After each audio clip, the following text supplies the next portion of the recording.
Greetings. This is one of the ones. This is going to be part 3 to imminent asteroid impact New York City.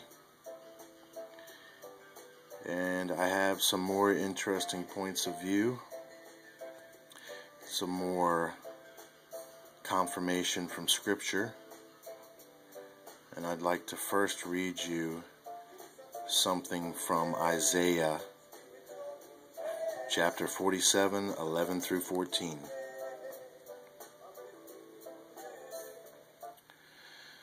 And I've already got it pre-written down in a book where I keep notes, and I'm going to go ahead and read this. And basically, this is going to be a retelling of the judgment of Babylon. And here we go. We're going to be starting at Isaiah chapter 47, verses 11 through 14.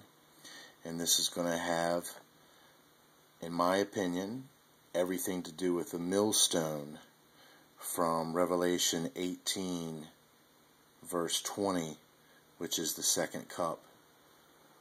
Here we go. Therefore shall evil come upon thee. Thou shalt not know from which it riseth, and mischief shall fall upon thee. Thou shalt not be able to put it off, and desolation shall come upon thee suddenly, which thou shalt not know. Stand now with thine enchantments, and with the multitude of thy sorceries, wherein thou hast labored from thy youth. If so be, thou shalt be able to profit. If so be, thou mayest prevail. Thou art wearied in the multitude of thy counsels. Let now the astrologers and the prognosticators stand up and save thee from these things that shall come upon thee. And then I just want to recap what the second cup verse is, and I would like to go ahead and read that right here. And we've got, and a mighty angel took up a stone like a great millstone, and thus with violence shall the great city Babylon be thrown down, and shall be found no more at all. So this is another retelling in a different point of view, from a different point of time. This is another retelling of this imminent judgment, this completion of the judgment upon Babylon. And I'd like to point out a few things that might line up, at least our points of interest, in the direction of an asteroid. And I'd like to say, look at the description here where it says, therefore shall evil come upon thee, thou shalt not know from which it riseth, and mischief shall fall upon thee. Thou shalt not be able to put it off, and desolation shall come upon thee suddenly, which thou shalt not know. Now that sounds, asteroids, meteor impacts, they come in pretty fast, pretty quick. There's no way to put them off. They fall upon you.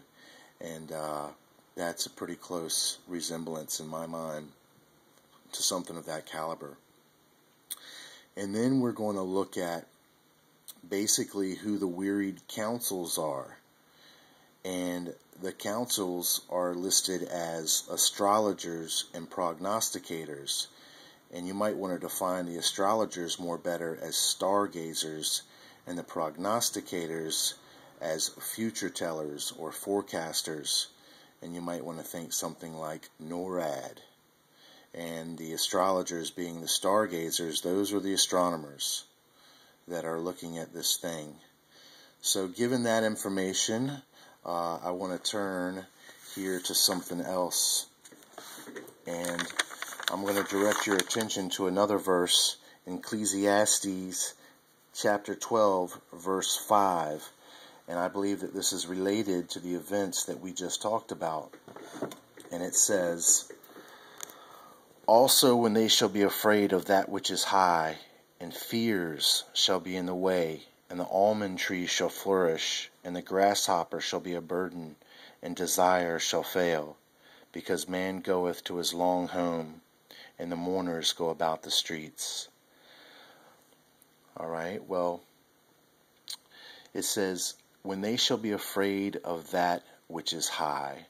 First off, that could very well be this thing which is coming from the heights, from the highness of heaven, which would be this El Nin, this Nibiru, or if you are following what's happening in the UFO community, these beings that claim to be from the Galactic Federation of Light, or this imminent supposed alien invasion. But I would tend to believe that it has something to do with the celestial event that we're dealing with now, known as the dwarf star, and which is connected to the El Nin. And then the very next line, it says, and this is very important here, I'm going to hinge a lot of things on this verse here, and it says, and fears shall be in the way. All right, now from this point, I want to direct your attention to the Bible here, and I want to talk about some scripture in chapter 7 of Revelation, and we're dealing with verse 3. And what this is going to be directly related to what I believe to be faith versus fear. And I believe that that is what the sealed are basically all about. That those who have faith that emit a type of vibratory tone or frequency, if you will, that is undeniable. That if you have faith, you are in a certain amount of resonance. You are in a harmonic resonant tone with a vibratory field of the presence of God and His angels. So if you are in fear, then your vibratory field would be displaying just that. Now, in knowing that, listen to this verse, chapter 7, verse 3, saying, hurt not the earth, neither the sea, nor the trees, till we have sealed the servants of our God in their foreheads. Now I'm going to jump to chapter 9, Revelation, verse 4, and here we have almost the same thing. And it was commanded them that they should not hurt the grass of the earth, nor any green thing, neither any tree, but only those men which have not the seal of God in their foreheads. Now, I would like you to think about now what we're all familiar with in popular culture, movies, fantasy, and that's the idea of a third eye. Now, I don't want to lose you in the sense of this may be sounding something new age to you, because what I'm going to talk about is something that is very anatomically, scientifically correct. And that is that in your forehead, you have what's known as the pituitary gland. And the pituitary gland, the reason why it's called the third eye is because it somewhat resembles an eye. But a lot of people throughout the ages have understood that this is where the spiritual discernment, spiritual perception is. Now, I'd like to call your attention back to the verses, and I'm going to read it again.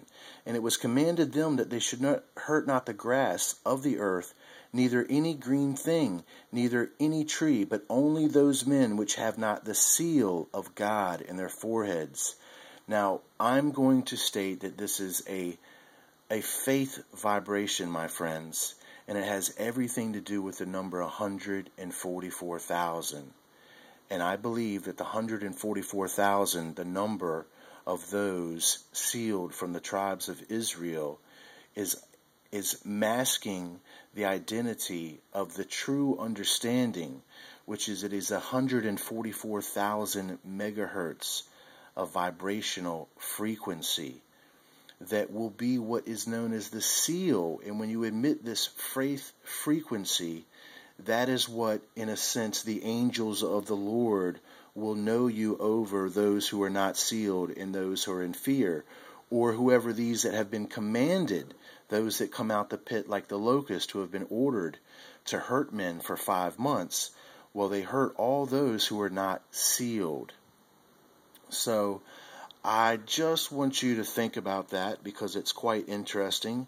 It has everything to do with faith, but it also has a scientific understanding of the potentials and the possibilities of faith.